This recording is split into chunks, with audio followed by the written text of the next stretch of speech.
उर्वरित कटिंगचं कसं असेल? कंपल्सरी किती 1000 शर्यत करू ना 1,00,000 शर्यत करू द्या, 1000 रुपये फक्त कटिंग होणार आहे. म्हणजे कोणतीही शर्यत केली तर 1000 1000च फक्त कटिंग आहे आणि बादली कंपल्सरी राहणार. कंपल्सरी बादली राहील. हा व निकाली पंच कसं असेल त्या हुशार पंच? हुशार पंचला सोमनाथ पेडगावकर आहे. निकाली पंचाला बुवाडांगे. बोर्डांगे हे दोघं काम करतील. हा समालोचक मध्ये किरण विषय बघतील.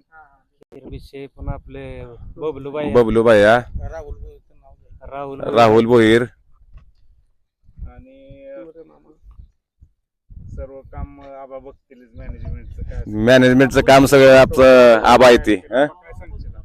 काय नाही, हे कसं आहे, वर्षातनं एकदाच दरबार केसरी मैदान असते आणि दरबार केसरी मैदान हे अगदी चांगलं होतं.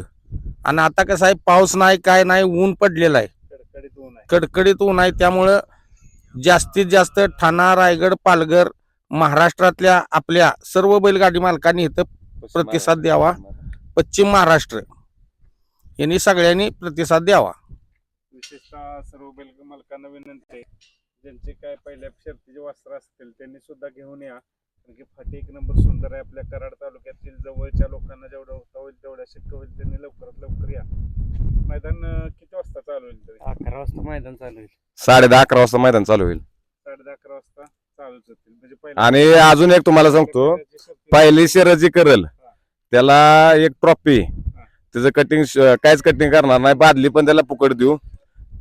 एक ट्रॉफी, बादली आणि 1 रुपया पण कटिंग करणार नाही पहिल्या शर्तीला. पहिली शर्यत बिना कटिंगची होईल मित्रांनो. हा पद्धतीनं नियोजन एक चांगल्या पद्धतीनं दरबार केसरीचं बिनजोडचं मैदान आहे.